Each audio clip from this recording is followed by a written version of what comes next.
Hello. Good afternoon.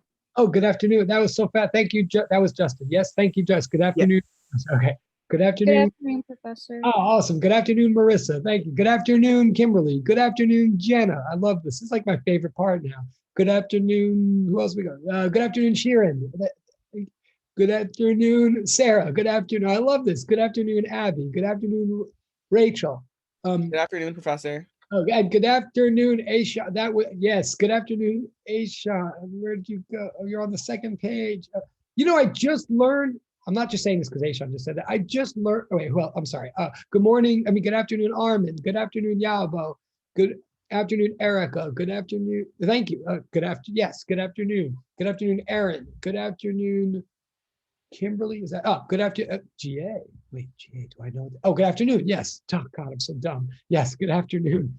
Good afternoon, Erica. Good afternoon, Eileen. Good afternoon, Rachel. Abby, if I didn't say that, sorry. Good afternoon. Okay. Oh, and how am I? Oh, thank you for asking, Kimberly. I'm well, thank you. How are you guys? I'm well, but this is no time for the truth. Um, if okay, no. So that's everybody. Oh, wait. So what else? Sorry. Okay. Oh God. All right. So we are. Okay. So we're all here. One thing it's so weird. I just learned from like my 9-year-old nephew that move the boxes around in this Zoom. That I didn't know you could move the box. I mean, how dumb am I? It actually helps to move the boxes around. But okay. Yeah, that's a newer update. Wait. Oh. Oh, I didn't know because it wasn't true. It only became true. Thank you. That makes me feel less dumb. Thank you. Okay. And also, yes, hold on a second. Okay, one second.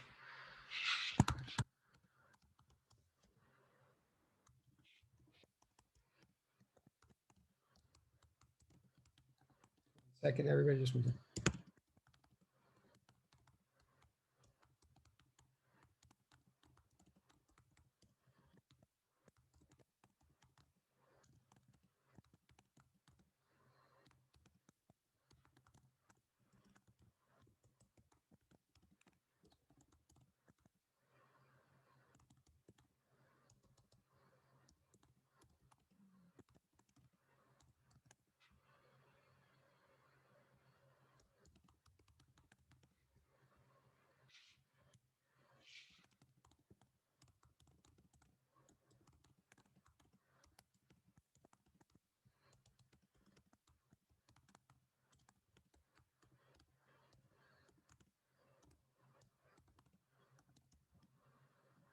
Sorry, everybody, one second.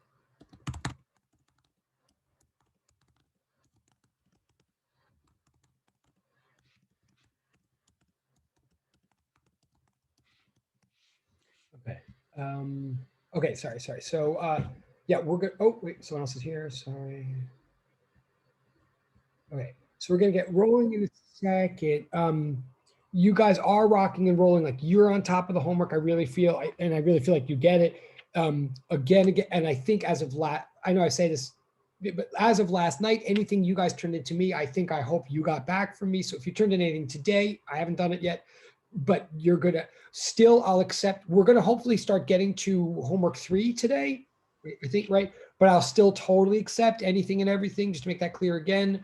Um, but I think we have less and less to talk. Like, I think we're all good in the same place. I think, and again, the game assignments, if you've never done one yet, it's still not too late. You really don't phase them out, because the more and more certain people are doing those game assignments, like they're getting tons of points that are starting to actually give them, it's kind of funny, but they're really easy to do, but they're already, I mean, the real blunt truth of the matter is we have to keep my promise in a minute and talk about an exam. Like, we're going to do that in a minute because we have to. But the weirdest thing is those stupid game assignments alone, let alone regular homework, they're now providing enough sufficient data that I could literally give grades to everybody in this class at any moment if I had to, just based on like we would have a grade spread just based on homeworks, which I almost always give a full 50 to anybody who actually does it, right? But just based on homeworks and the game things, just so you know, like anybody who's like really keeping on top of them, and they're not meant to be hard. I hope I'm not saying anything stressful, but anybody who's really keeping on top of them is accumulating an amount of points that's starting to separate them. Like from people who aren't. So we almost wouldn't even need an exam. We have to have an exam, but just know that's how much of a difference these points are. Like and it's never too late. Please, all of you, if you're just getting the clue now that there's like these point opportunities sitting there, that's right. And it's it's not too late for anybody. But now, so I want to start going over the homework 3 in particular. Oh yeah. Oh, and let me say this to you. Homework 2, there's still all the vector business, which I was ambiguous about, but there's the vector. We're not going to go over that yet. The reason and still, if those of you who handed in the rest of the homework but haven't handed in the vectors, fine, because we're not going over the vectors today. I want to stay on the topic we are. We're going to move straight to 3 today, which is more of that differential stuff. The vectors are going to be very important very soon, but you can, and so if you've already done them, good. In other words, we're going to go a little out of order here. We're going to go to homework 3, then we'll loop back to that part of homework 2 when it's appropriate. But before all that, unfortunately, I did we had at one point said there was going to be an exam that was due today. I mean, right at the beginning of the semester, we said it. And then I was excited enough about how many tracks we were making and where we all were that I didn't want to, it's my fault. We never had an exam. The way we're going to have an exam is still the same way I promised at the beginning, which is total take home. You'll totally have a review packet first. But we have to readjust now because we never did have that exam. So what I'm going to look in the chat in a second. But before we go any further, going over the material or anything, let me try to make clear to everybody, this is what's going to happen. We do need to have a midterm exam.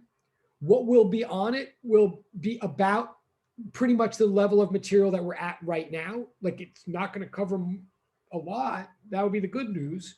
Okay. I mean, at most it'll cover these 3 homeworks, whatever material is involved in that. So we do have to have one. I will give you, the minute we make a decision today, whatever we firm up, then the next step is I give you a practice exam. Like I post a practice exam so that you can see what the exam looks like before you do. Like, I will do that. I think that you should be entitled to have at least a week with that. Like, I'll post, okay, so probably tomorrow or Friday, I will post a practice exam that will show you what our exam will look like. I will, in one way or another, go over that exam, whether I make a separate video and I don't use class time, and you'll certainly be allowed to ask me questions in class. I will certainly devote class time to you asking me questions about that practice exam.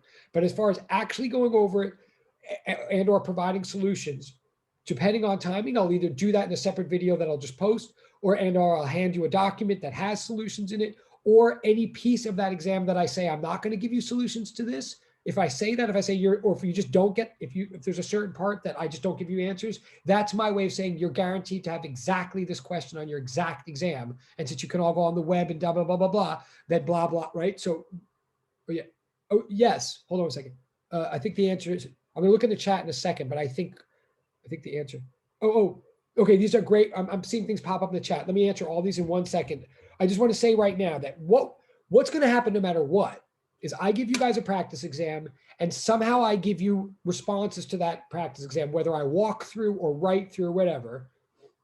And you'll have about a week with that. As far as I'm concerned, you should have a week with the practice exam in your possession and with answers. And maybe I don't give you the answers right away. Maybe I make you suffer for a couple of days with it, and then I give you, but you need to have about a week with all of that. And then we'll have an actual exam, but it will still be take home, and it'll be due, and it'll look very much like the practice. And then it'll be due a few days hence from that. I'm going to look in the chat in a second to answer all questions about this. But with all of that in mind, I want, as a group, to firm up a final new decision of exactly what the timing of this is. I want it. I want it soon-ish, but I don't, you guys look at your spring break or look at your chemistry exams or whatever. We're going to figure this out right now. Let me just look in the chat first and see what other questions. So, but have that in mind. That's what we're going to figure out right now. Sorry. Okay.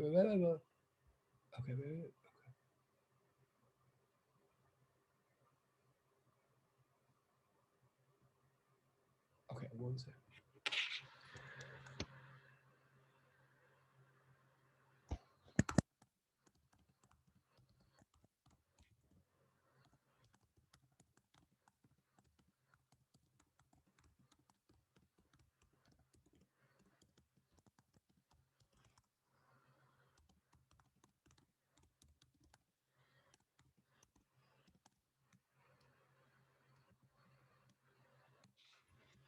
Anyway, still looking, hold on.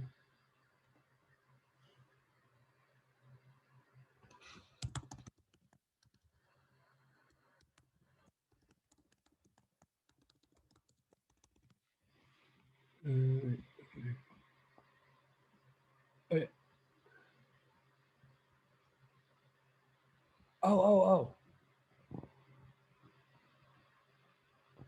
Oh, sorry. A lot happening in the chat. This is good.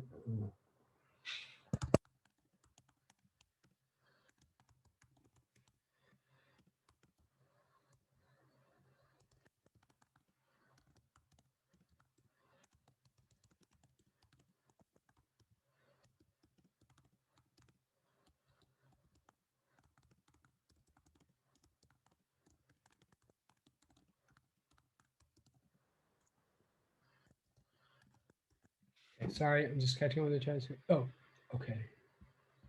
Great.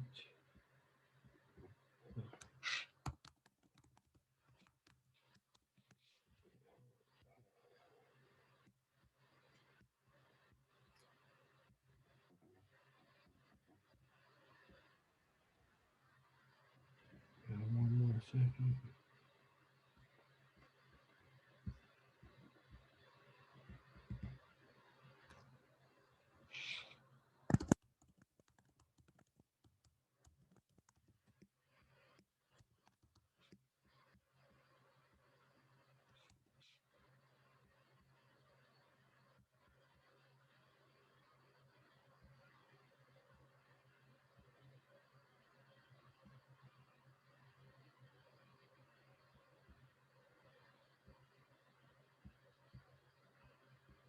Okay, sorry. What just happened?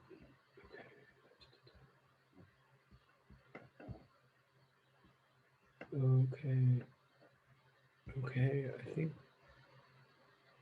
Oh, okay.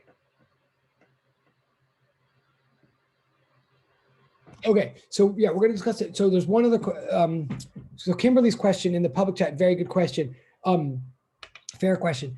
And it was a little bit weird that so that book that I threw in the somewhere, that yes, I put in a recommendation or whatever of a book that has past exams solved in it. It's a little awkward that I put that in the in your classroom. I mean, it was a decision to put it in because I really do think it's a resource. Okay, let me back up. So this is on Kimberly's question. Sorry. Kimberly's question says, is the ebook that you posted include midterms or just final exams that we should save until later in the semester? Okay. So first of all, thank you for noticing that I put that in there. That is meant as a resource to help for exams.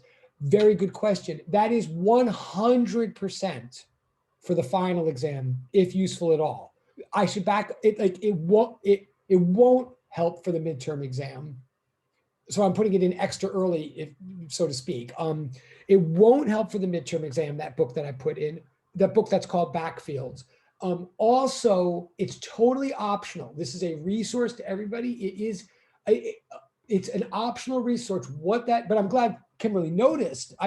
What is in there, what I put in the stream yesterday or something, Monday, is it is a book called Backfields. What it literally is nothing more, nothing less than 3 past, very representative and very large and sort of hard final exams from this class, 3 final exams from this class with fully worked out solutions to at least 2 of them and like explanations and stuff to at least 2 of them, just bound together. That's all it is solved past final exams from this literal class. Okay, so it's meant to be like an SAT prep book, only like for this class. Okay.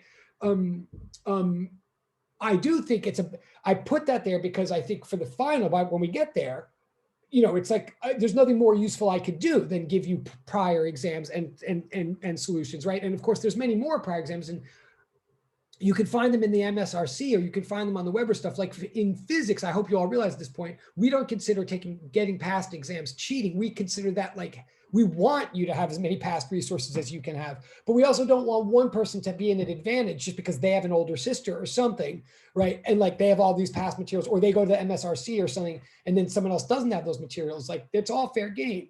So this book, so I one time just to level the playing field, and for a couple other reasons, I put this book together for that purpose. And I wanted to recommend it to you like way in time. But so on the one hand, that book that I'm just answering Kimberly's question, but it is very relevant for the final exam. I really can give you no better resource than just that material, the bound past exams and that. So that's why I'm making it available. But and by the way, it is, you can get an ebook form or paperback. I mean, like whichever is easier for you to work with. The thing is that, as you noticed, of course, I wrote that and it's on Amazon to make it as easy as possible, but it is technically like a book that costs money. I am in no way asking you guys to spend money, like especially not money that would go to me. I mean, that is a totally optional resource. It's just basically, and I promise, if you look at the costs are just to cover costs. Like it's as though I just put together a bunch of Xeroxes for you all, and then, but there's so many Xeroxes that then I had to like charge somebody money or something for them. But because of all that, it is totally optional. I'm not trying to, ask you to spend money on me or anything like that. In fact, frankly, if I ever did get any real money from any of those books, I would make a physics fund out of it, and we would go to Great Adventure or something, for real.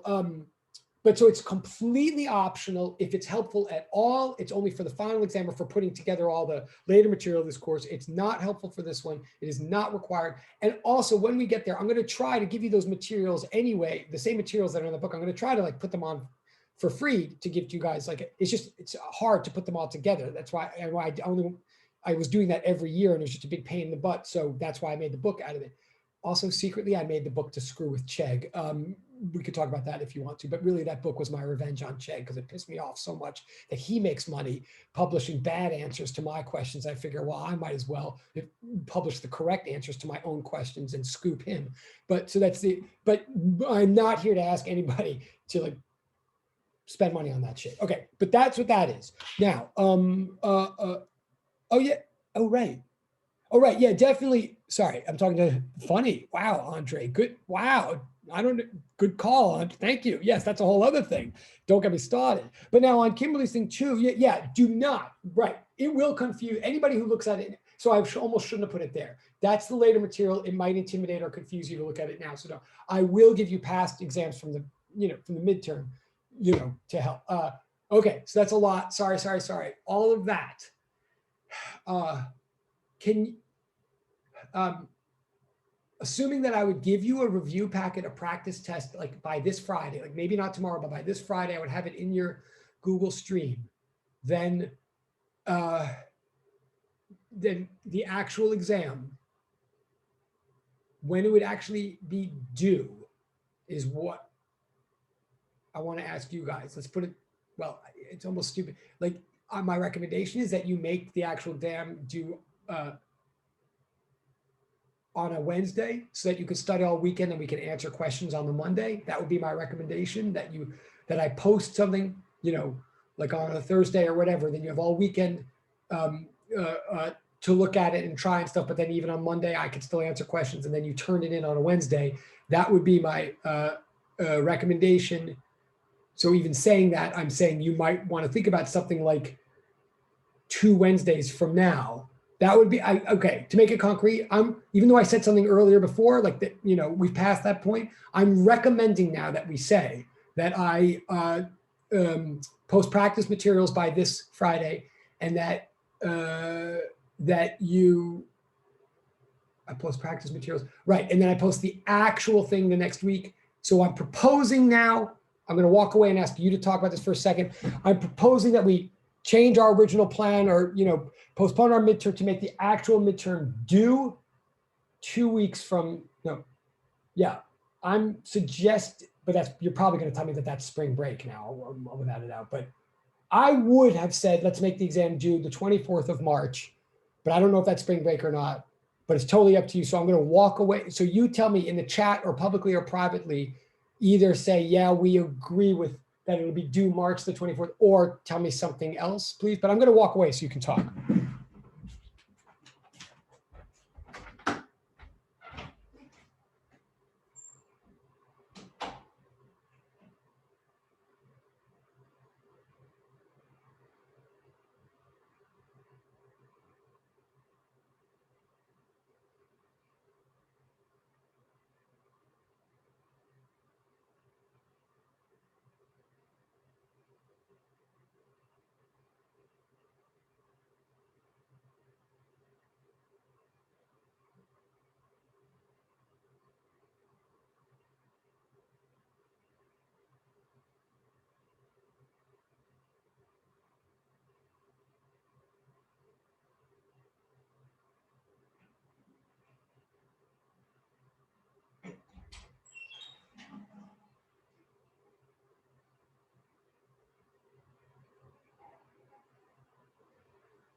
Wow. Oh, it is. Oh, you guys are so great. I can't believe I walk away for 2 seconds. There's so much in the chat. It's great. Wait, okay. Okay, I'm just reading, I'm just catching up, reading. Cool.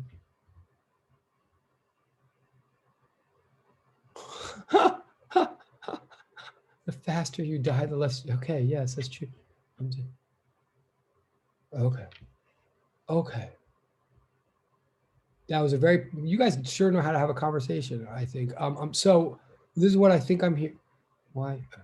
Oh, okay. Wait. Okay. Yes, I think it looks like there's stuff in the private chat as well, but it looks like the private chat is confirming the spring break information, which is good. Thank you, private chat person. So and it looks like everybody does have the same idea what the spring break is. So, okay. Okay. Okay. Okay. So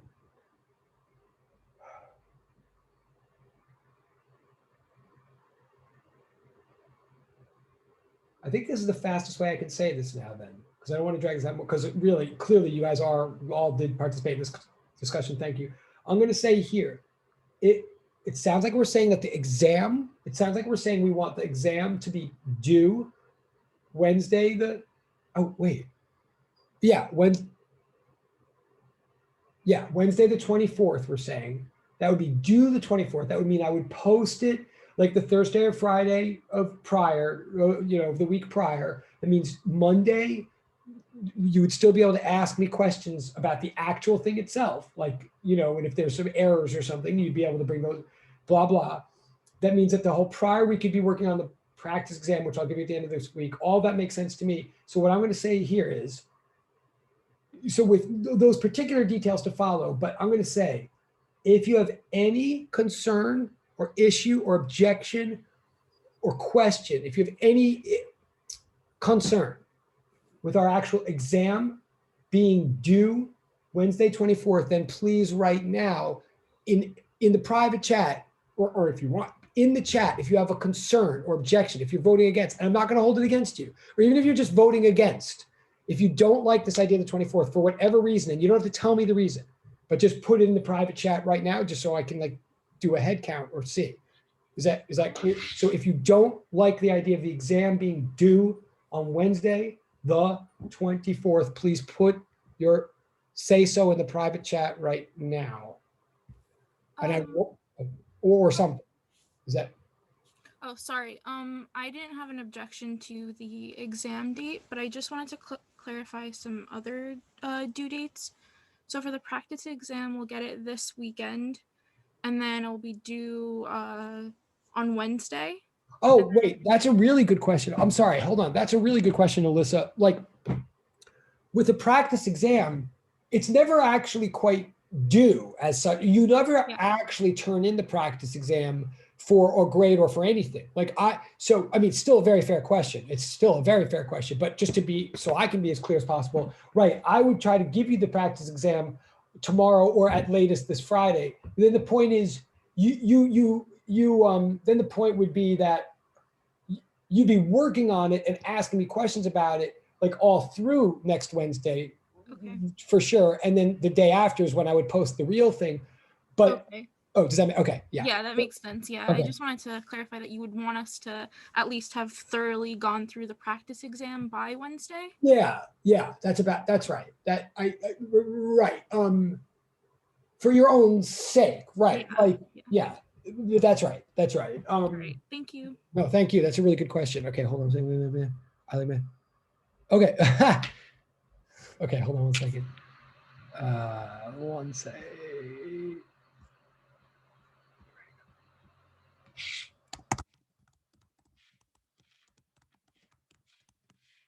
Okay. So I'm going to say going one again. I'm not trying to be weird, but I'm going to do like going once, going twice again. And I'm doing this really, there's 1,000 reasons that one or two of you might not like this idea and you feel like you're being like the whole rest of the class is moving. So please put in that I won't hold it against anybody. And honestly, what I'm also really saying is if you put in private chat right now that you have an issue with this test, what might happen is If it's only one of you, I might still say, well, okay, it's only one of them. So we're going to keep this arrangement for the whole group, but I might privately talk to that person and see what's going on and maybe make a private arrangement with that person. Right. So please, please, this is the moment to like, you know, manage your own life or whatever. If anybody has an issue, please put it in now. Actually, even while we're talking, you can still put it in. But I'm going to say, other than that, I'm going to put into the Google Classroom that you know, this arrangement. I'm not going to do it right now because I'm going to distract myself. But we're saying now then, yes, I owe you a practice exam within the next day or 2 max. Then you'll work on that for the next week. That's our priority. And that will make it clear what's on the exam, what's not. And then a week from tomorrow or the next, I owe you an actual exam questions, and then you'll owe me the answers Wednesday, the 24th. And then you go have a good spring break. Okay, that works. Okay, that's what we're saying. I will put that officially in the Google Classroom when we're done with class, or like tonight. Thank you all very much for being so reasonable and patient. All right, so now we're going to do some physics. Okay, yes, this is where we are in physics. Oh, and this means we're really going to get to, oh yeah, so I'm going to jump. This is where we're going today, but hopefully this is starting to look more and more. Well, that second equation, we haven't said anything about yet. That's where this is heading. But that first thing, hopefully you're familiar with the equation that's up here in the bubble at the top. We're going to turn this directly now and start talking about homework 3. Which is kind of a practice exercise in a way. Oops, sorry.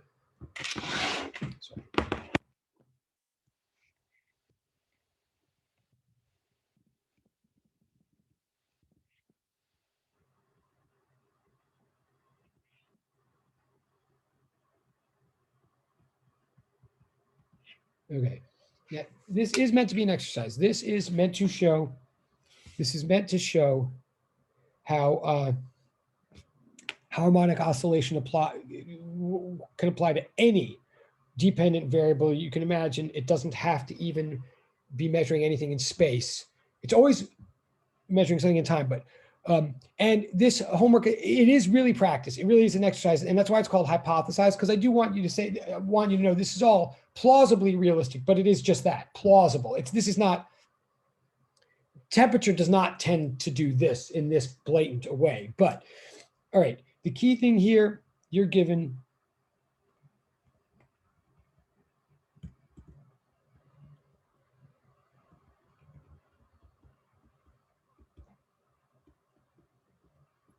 okay, and this the whole, and now D, you know, it's capital D. It's a letter taken from the beginning of the alphabet. It tends to be the case that we use letters from the beginning of the alphabet for constants. We tend to, but that's not a rule or anything. I mean, we tend to run out of letters too. So here, just hopefully you can see just from the way I'm setting this up, capital D is a variable. It's something you can measure, but the measurements vary, and it's a dependent variable. It seems to vary in accordance with time. Okay, so D is our dependent variable here, standing for degrees of Kelvin. And we're also given this. The units are Ks. Okay, so that's what's given. This is like, okay. So the very first question is,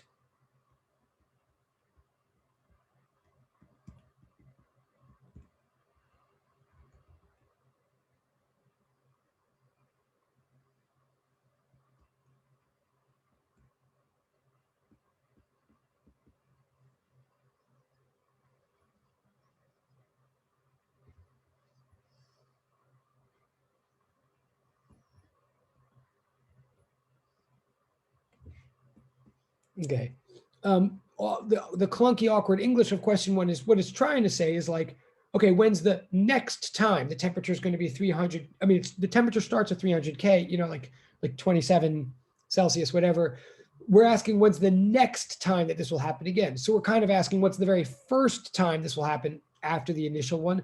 So we're really asking what's the minimum amount of time that has to pass until the temperature returns to an original value. So we're really asking for how much time will it take for this temperature to pass through one cycle of its temperature values. Like we're asking how much time it takes to get through the first cycle. So we're really asking for literally capital T, like we're asking for the period of one cycle, right? That's what it's asking here. And and what we learned a couple days ago, or what we know, is that if you ever want, like period is the easiest thing to measure in a lab. But if you don't have lab data, if you have an analytical mathematical description, as we have here, then T is actually the hardest thing to infer right away. T is the easiest thing to measure, but it's the hardest, but it's the farthest, most remote from the direct mathematics. What T is the reciprocal of standard frequency, right? Like in other words, seconds over cycle are the reciprocal of cycles per second, right? That's all we're saying there, right? So I don't know T, I'm looking for T, but I know that if I knew lowercase f, I could get T by reciprocating it. And then furthermore, I don't actually know f. In other words, I'm saying I don't know how much time it takes for this thing to cycle, but if I knew how many cycles it made per second, I would just flip that number and that'd be my answer. But I don't know that either, but I know this. I know, okay. I know, I just wrote that. But now I also know that this is this, right? In other words,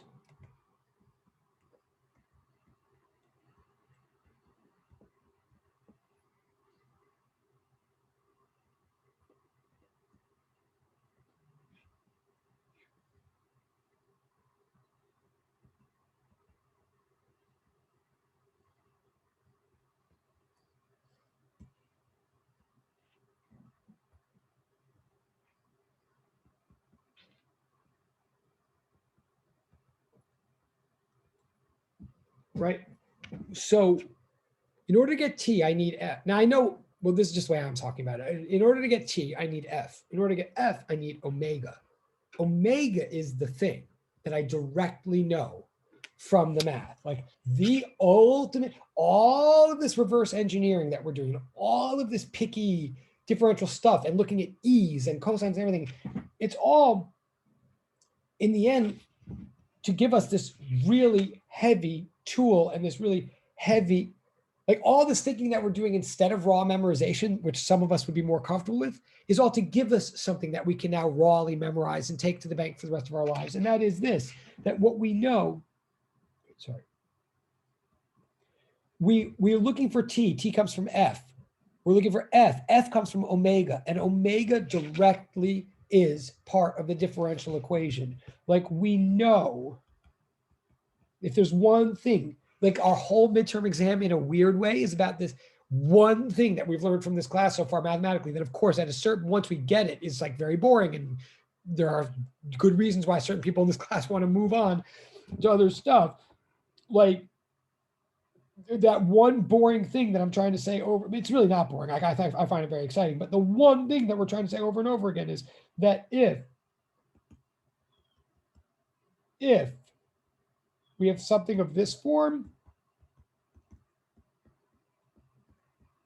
where omega squared really stands for just any old constant, then we know, it's like this is our, I mean, if there was anything to memorize in this class so far, honestly, if there was anything really to memorize, it would be this right here. That's really what we're learning, that whenever you're walking through the forest of life and you stumble on a differential equation that looks like this, then you want to right away realize, oh, I got a harmonic oscillator here that's oscillating at a frequency of this, where this is the square root of whatever that freaking number is in the differential equation. Like I can't emphasize enough that that number will never look like an omega squared. It'll just be a number. But we're calling it omega squared in retrospect because we're saying whatever that number is in a differential, whatever that constant is, the constant of proportionality in this particular differential equation, then automatically, like if we have this particular differential equation, then automatically what we now know from all of our math is that we have a harmonic oscillator whose oscillation frequency is necessarily the square root of whatever that constant is. And that's why we write the constant as omega squared. Like that always confuses people for good reason, because you'll never see it. It'll never look like omega squared. We're just always calling it that to remind ourselves that the square root of it is omega. Therefore, for the purpose of this, all that is to say that in this problem, then, thus here, I mean, it's stupidly simple when you finally get down to the application. The application of all this is really straightforward and simple, but it only because we worked so hard to get there. We're saying since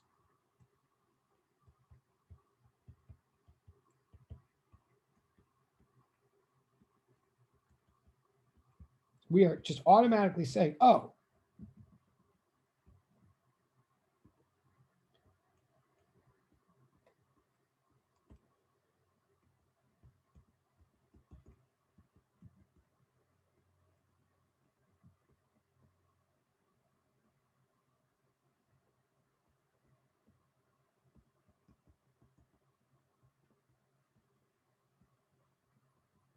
I want to say now, I'm saying I'm back. So I haven't answered the question yet. I haven't answered the question yet. I'm dragging it out as usual to try to make it clear. But I am saying this, that what I've just written down so far is like the key is how to solve this. Like all I need to know then, if I was given this, sorry, if I was given this, then I automatically, I'm saying that all of our work for the last month means that if I see this, then I know this. I know that this number is the square root of that number, and this number is the thing that I need here. Like I know thus, I know that omega equals 11 radians per second square, radians per second. Like omega is 11 radians per second. Therefore, F is 11 over 2 pi.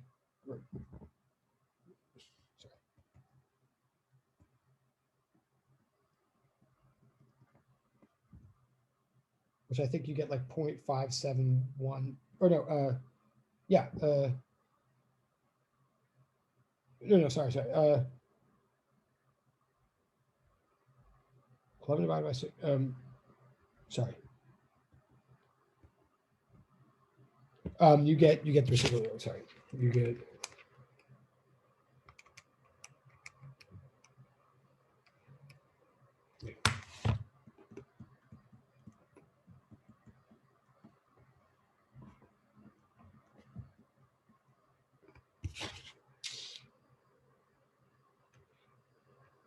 right.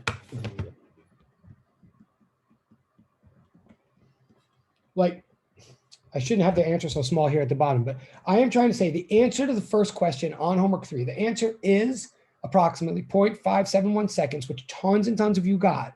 Great, that's totally the right answer. I just hope that it's, and that is the answer really, because you take the square root of 121, you get 11. And 11 is therefore how many radians per second this thing is undergoing. Again, in English, what does that mean? Remember always, a radian is just a sixth of a cycle. That's really what that means. A radian is a sixth of a cycle. Why? Because there are about 6 radians in a cycle. Where do I get that? There's 2 pi radians in a cycle, and 2 pi is basically 6. And it's best to think of 2 pi as 6 in a physics class, really. I mean, it's just a number, right? So if I'm doing 11 radians per second, that means I'm doing about almost two cycles per second. Like 12 radians per second would basically almost be 2 cycles per second. So 11 radians per second is a little bit less than 2 cycles per second. Again, there's like 6 radians in every cycle, and that's all a radian is a sixth of a cycle. Let me say that again. A radian is just a sixth of a cycle. So if you're going 11 radians per second, you're going about 1.75 cycles per second, i.e. 1.75 hertz. Like that's what it says at the bottom of the page here. And then I flip that. I say, oh, if I'm doing about 1.75 hertz, if I'm doing almost 2 cycles a second, that means it's taking me a little bit more than a half second to do a cycle. So you get 0.571 seconds, which is the answer, which everybody got. But notice nowhere in there, well, not to be obnoxious, I'd have to be obnoxious for a second. So you don't, well, nowhere in there do you have to do anything with delta or delta equals 0 or plus delta, like something that came from the internet. Like you really just have to understand that the 121 is omega squared. That's really what that question's about. All right, I'm gonna but that's the answer. It's 0.571. Yeah, 0.571 is that's one. Let me just see the chat. I'm losing the chat. Oh, chat. Okay, sorry, chat. Oh, and I did. Wait. Oh, okay. Chat. Oh, yes. I'm sorry. Yes, 0.571. Absolutely. Oh, and great question. I'm so sorry. Oh, wait, no, really good question. Oh, good. Oh, good. I'm totally psyched. And by the way, again, both Yabo and Kimberly, they both, I hate to keep, they should both not only submit that for 50 points, but they should submit it in the portal that says 75 points for right or for wrong. Oh, and on that, I've put in a new portal on that notice because like sometimes, people do that more than once. Like remember, if you ever put in anything in the chat that is subject to being called right or wrong, like if you risked being wrong, that's 75 points right there. You should feel free to double dip and you can do it more than once and I'll make more than one and I'll make another anyway. But that's the right answer. So that's good. But then someone asked me in the direct message, very good question, very worth interrupting. I mean, it's not an interruption. Somebody asked in the private message, will vectors be on the midterm? That is a very fair question because vectors are part of homework 2, but we never went over them yet. So the answer is no. Okay. I mean, I had to think about, I kind of wish they were, but no. Vectors, I haven't taught it. I won't teach it in time for the midterm. They're not on the midterm. I mean, good question. And I will be, and that's why it will be important for me to give you a practice exam. Like the real answer to what's on the midterm is like whatever's on the practice exam, but fair point. Vectors are not part of that. Not like no dot product and cross product, like none of the new vector stuff that I haven't taught you. You should know vectors. Yeah, you know what I mean. But right, good question, private chat person. So if we're cool, I'm not going to keep going with this homework. Okay. And this homework is meant, if all of a sudden you're like, oh, it's that easy, good. Yeah, like it is once you get it. It isn't until you do. It's like everything else. So if you feel like homework 3, if you're like, oh, if I had known that when I did homework 2, it all would have made a lot more, then you are getting it now. And then that's the way life, yes, but then it would have been the other way around if you had it. Anyway, if you're getting it now, good. So I'll just keep going. But where will I keep going? What was my, so the next question. Oh, so then it says, and by the way, that's the hardest part of the whole homework.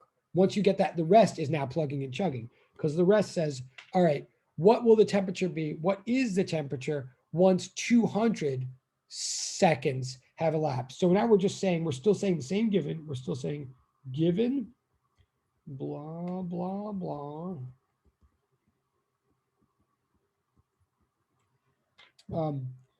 And given this, and given now we're saying, given if we wait 20 seconds, or what was it? 200 seconds. Our question is now, what is literally the temperature, right? So now it's a plug and chug. It's saying, if we've established, we want to know what, and this plug and chug, it is just a plug and chug, but also it's trying to be perspective. This is what we always are concerned in physics. In the end, it's always like, you name the independent variable, we'll tell you the dependent variable. Usually that means position, but it could mean temperature or something. But that if we can't do that, we're not doing our job as physicists, right? It always is meant to just come back to what is D as a function of T or whatever as a function of T. So the thing that we had to, so we couldn't do it directly from just a differential equation, but luckily in part 1, we established, we now know, so there's nothing to plug in yet, but that's why we just came up with this. In other words, this. So now we're, and in other words, oh, sorry, that's supposed to be a 300. Sorry, I'm sure that's in the chat. Oops, sorry.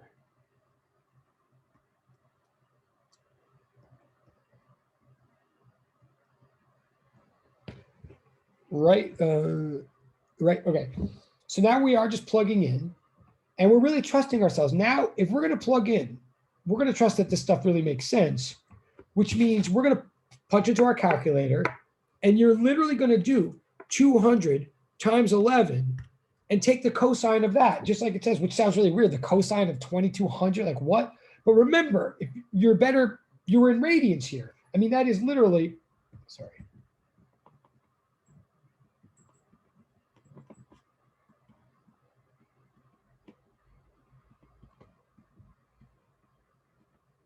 Right, we are, if we've been paying attention, we're literally saying 11 radians per second times 200 seconds. The seconds cancel, and what and therefore our calculator had better be in radian mode. And I'm saying all that, and my calculator is totally not in radian mode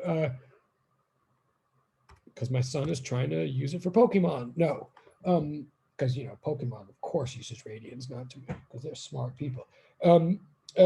So I'm literally going to take the cosine of 2200, but in my calculator in radian mode, and then multiply that by 300. And hopefully that's what you, and so,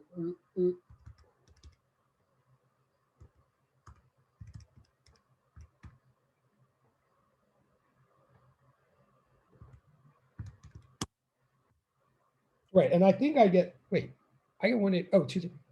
Oh yeah, that looks good. Thank you for people that just put this in the chat, both private chat and public chat. Cool. 2 people got 230, which is great. And I think you're both right. And I think I just made a mistake. So let me just make 2200.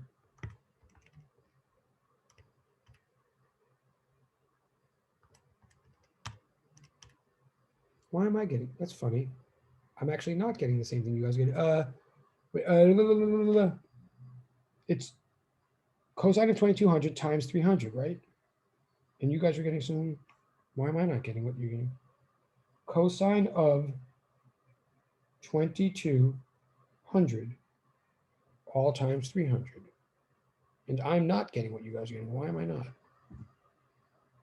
Oh, yes, that's what I'm getting. Okay, sorry. Oh, good. Oh, well, I mean, I don't, oh, wait. So actually there's a conflict here. Wait, people are getting different things. That's interesting. That's worth money. And I definitely could be wrong, even though I've done this a million times.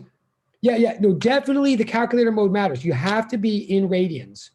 You must be in radians. That is the big lesson I'm trying to make here. Like that's why I'm saying, so your calculator has to be in radian mode because of this right here.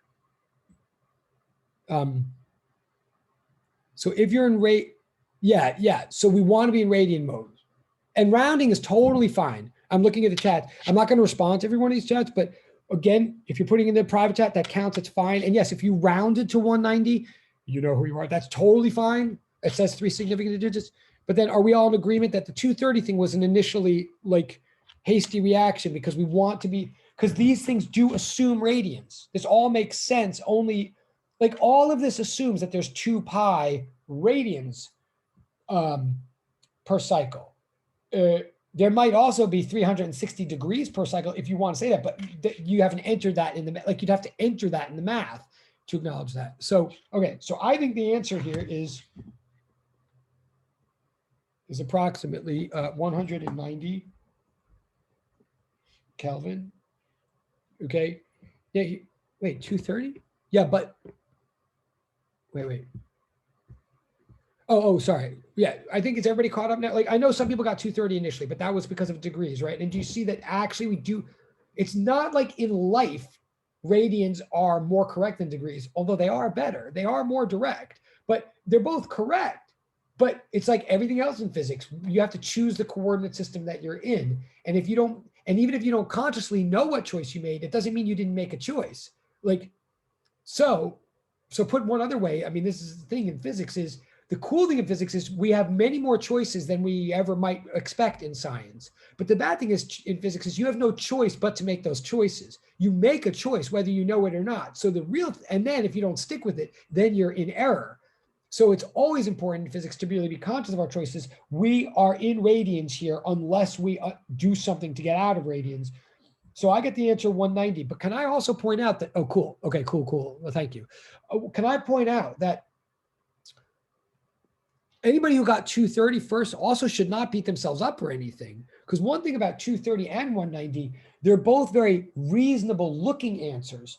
Like for sure, let me say, I should ask you all, but I'm just, for sure, if I got an answer to this question like 301 or 302 or 500, if I got any answer greater than 300, I've done something wrong, right? If you all, right? Like necessarily 300 is the amplitude here, the way things have been described. So it could never get great. So anyway, but I think the answer is 190. Okay, we're going to go on.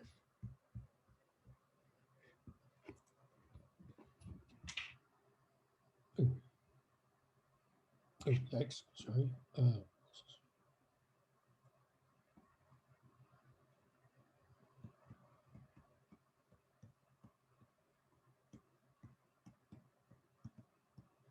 Sorry.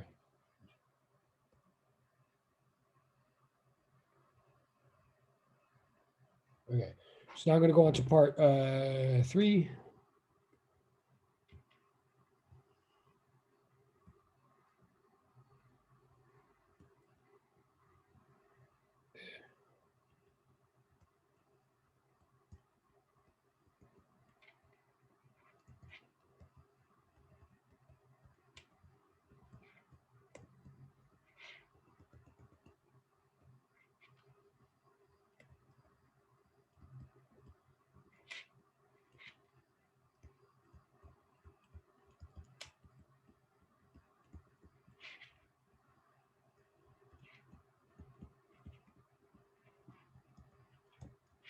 Okay, right. So this next question is, the 121, what units are it in? What units is it in? And there's more than one possibly correct answer to this, but there's a lot of incorrect answers to this. I would say the 121, that constant of proportionality, which we always call omega squared. Well, the square root of 121, the units were radians per second, right? So I think the most direct thing you could possibly say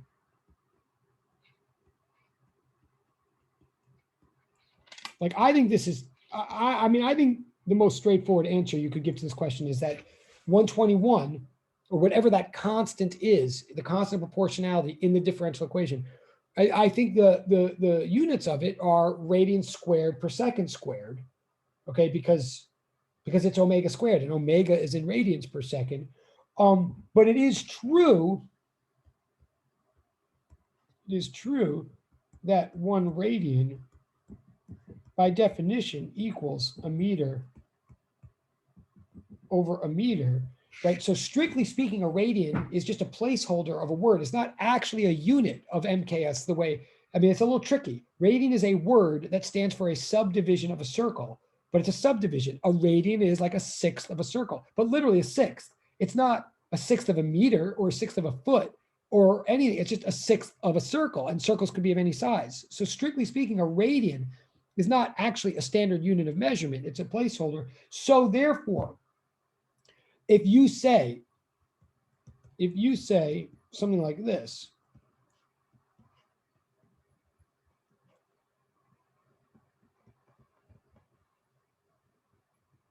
if you say that the unit of omega squared is, is 1 over second squared, or in other words, seconds to the -2 squared, well, that's correct as well. Like, you can just ignore the radians if you want, because it's true that technically speaking, the radians are not a unit. It's like writing cycles up there. Like, cycle is not a unit because cycle of what? So you can drop the radians altogether, and as a valid answer to this question, you can write that the units of 121 are per second squared, so to speak.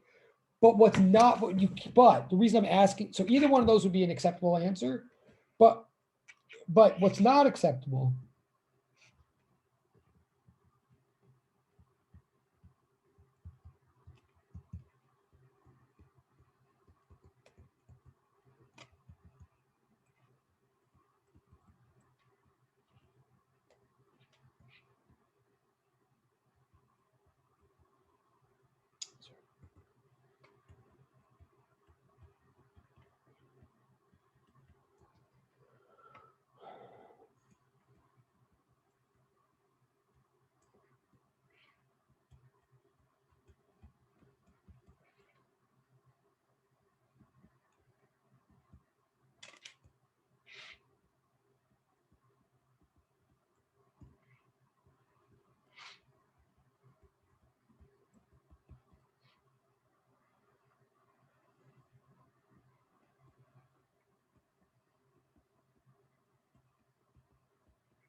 just to be as clear as I can be. You know, hopefully none of these are like homework one where I'm trying to, hopefully what we're picturing is not a complicated situation. Therefore, we can realize some complicated conclusions about it. Like, I just want to say that omega squared, the constant of proportionality, like, I'll change colors in a second too. Like this differential equation here, like we made up, but it's totally plausible, right? It could describe the temperature fluctuating in some system. It could describe the electric field fluctuating in some system. It could describe anything. But the point is, if it's true, then what I just cannot emphasize enough, partly what makes this thing so powerful, this differential equation, is that the minute you have, like, it doesn't matter whether it's called D or Z or X or anything, and it doesn't matter what that number is after the negative sign, but as long as it's just a number and that it's after a negative sign, then we know that this thing oscillates, right? And what we're saying is,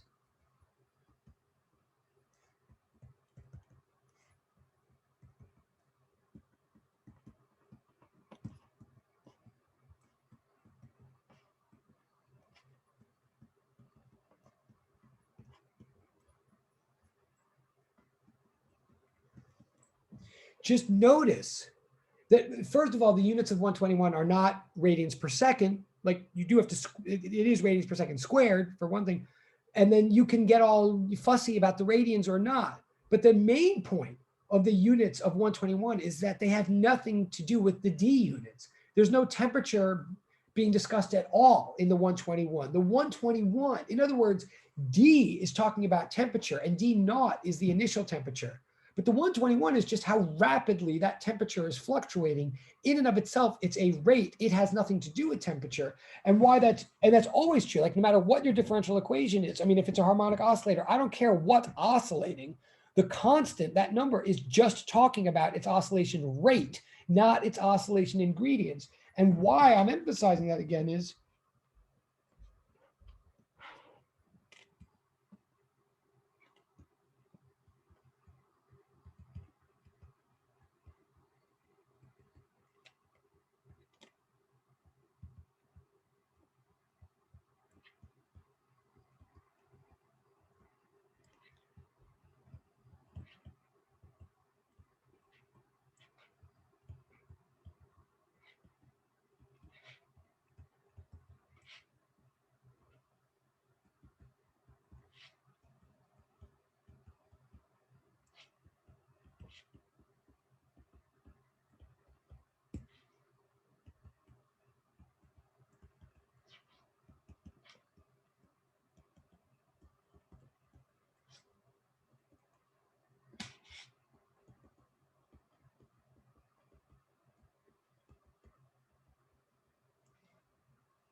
okay, I'm just going to say one more time. I cannot say enough that if you notice that the 11 the square root of 121.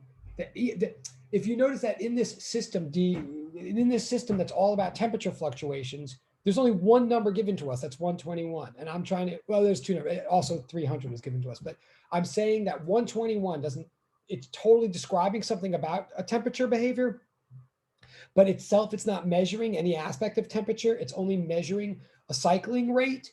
And that further emphasizes what we actually mean by harmonic. Remember, oscillation is anything back and forth. Oscillation is anything cyclical. But harmonic means that the cycling rate is determined entirely by the ingredients, entirely by what is making the oscillating system, not at all by how the system is set up. In other words, frequency is independent of amplitude. That's what harmonic means, that the tick-tock rate in time does not in any way get affected by the scope or magnitudes of cycles in space. The time does not rely on the space. The time does not rely on the setup. It doesn't matter. It doesn't matter what our initial temperature was. It doesn't matter how spread out the system started.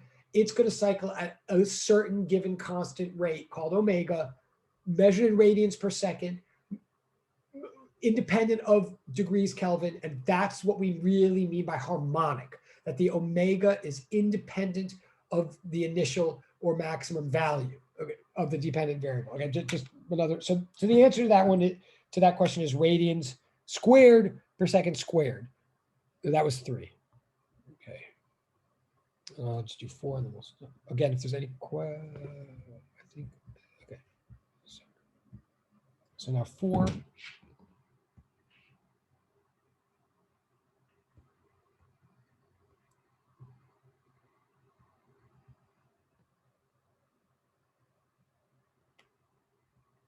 So what's still given is we have this.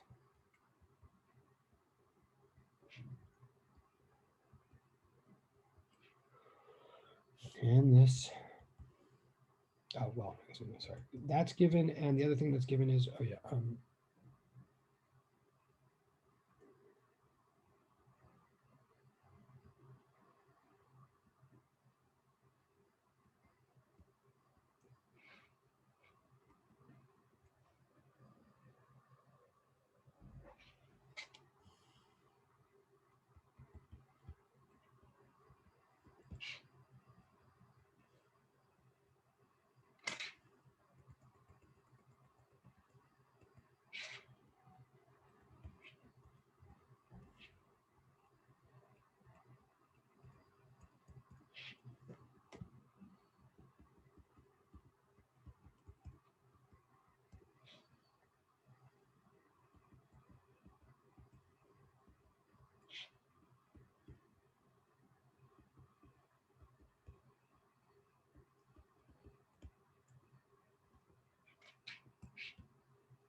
Okay, so I'm going to turn the page. So this is just, so up until now, we're trying to show, we believe that a harmonic oscillator is anything that acts like a mass on a spring. Our big mathy physicsy point here is that as long as we understand a mass on a spring, then we're going to understand all these systems in the universe that mathematically mimic the mass on a spring. But our point is ultimately to understand more than just the mass on a spring. But we're going to do that by everything that acts like a mass on a spring, we're going to analyze as though it were a mass on a spring, like by analogy. So in your other lab, when you saw a pendulum going back and forth, we're like, oh, when the pendulum's all the way over here, it's as though the mass on the spring were all the way over here, etc. So what we're doing now to this weather system is we're like, oh, we can look at this weather system as though it's a mass going back and forth on a spring. If we did that, how stiff is this spring? Like, well, this effective spring, what is the effective stiffness of in other words, how elastic, it's basically like changing from the word literal spring to the word elastic or springy. We're kind of saying how springy is this system? No pun intended. So we say, and this will be the last thing we do today, I think. So we say, so we were dealing with just Z's and Omegas. Now we're relating back and saying, well, what if Omega is actually a function of some spring stiffness and some mass? Well, then for sure, Omega squared is K over M, and therefore M Omega squared is equal to K. Sorry, that's what we're looking for, K. So K is equal to M Omega squared. So here,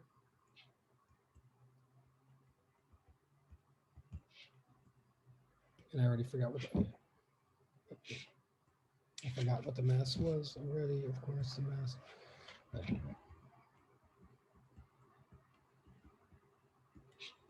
And this omega squared, so this is going to be 121 radians squared per second squared.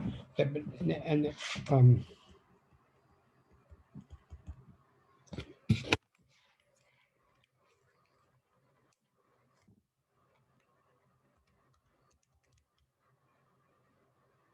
wait, no, it doesn't. Oh, square. Yeah. Omega squared 100. Right. Why am I? Yeah, okay.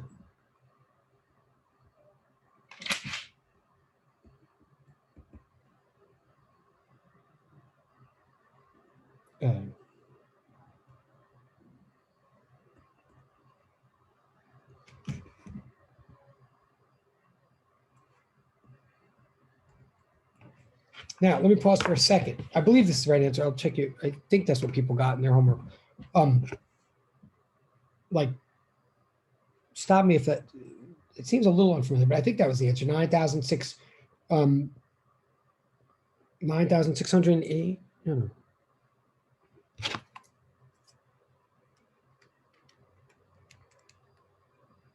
Yeah, I believe that's the answer. You could stop me if the number's wrong, but let me talk about the units for a second.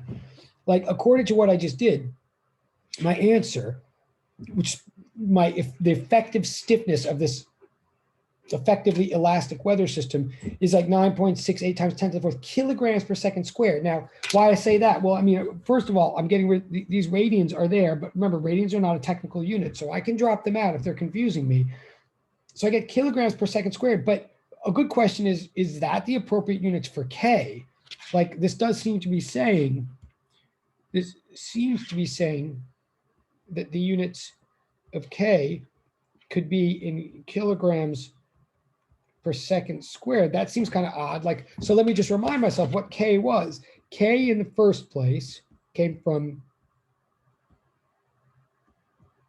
F equals negative KX, right? And I'm not worried about the negative sign right now because I'm just looking at units, right? So the units of K are supposed to be some kind of force divided by some kind of displacement, right? The units of K. So the units of K should be like newtons divided by displacement, which it totally is, right? If you remember from thing on a spring, from the very first homework, like the K of that spring was given as 200 newtons per meter, right? So that's a familiar K. K is like force per unit displacement, newtons per meter. So what's that got to do with what I have written here? Well, and you may already see this, but it's important to check these things. And again, this is where we're going to end today. Right. So I'm saying,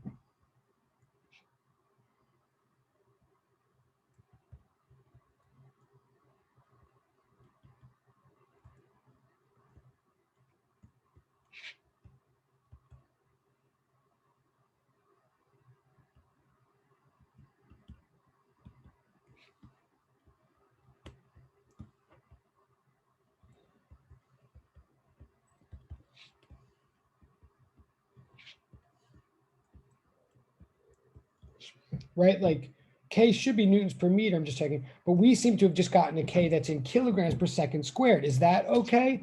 Well, fair question. Well, remember,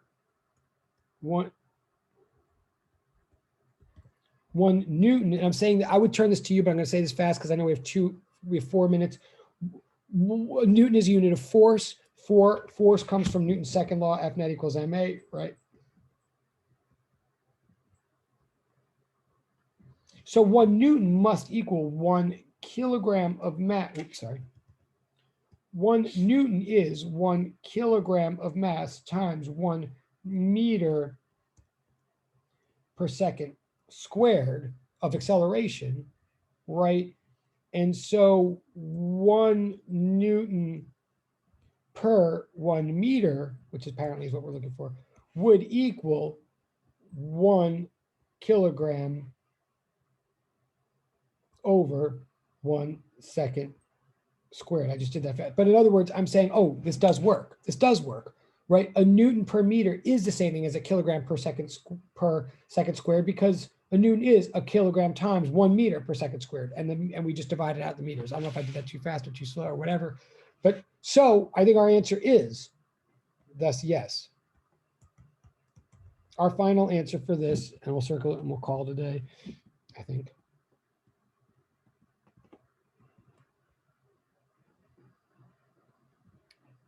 Whatever answer we just got.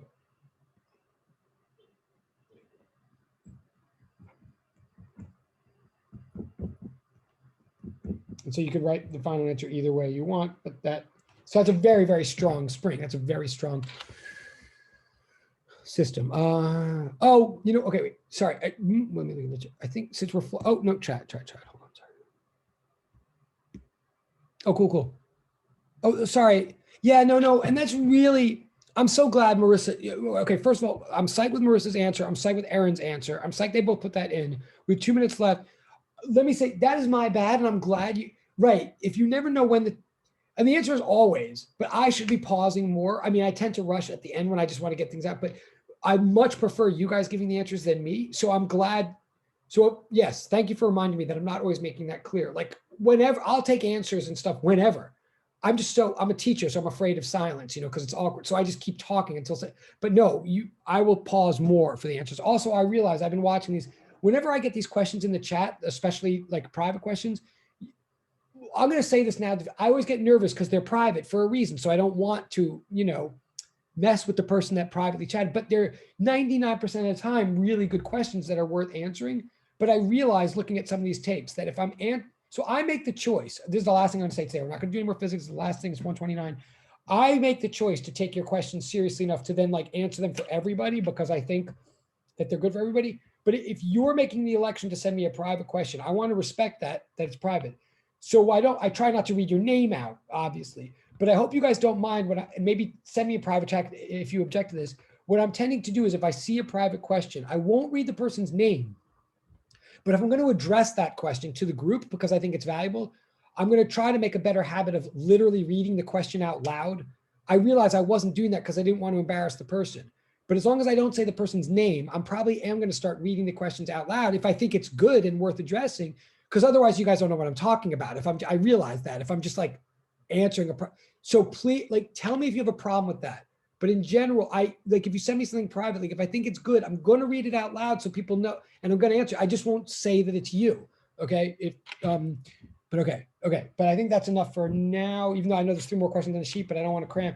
So it's 129. I'm good. If you guys are good, if you could just say good, and I have to go to a meeting. I'm sorry. So when you say goodbye, you're good. Have a good day. Thank you, Jenna. Yes. Have a good day. Have a good one. Thank you, Justin. Goodbye, Andre. Thank you.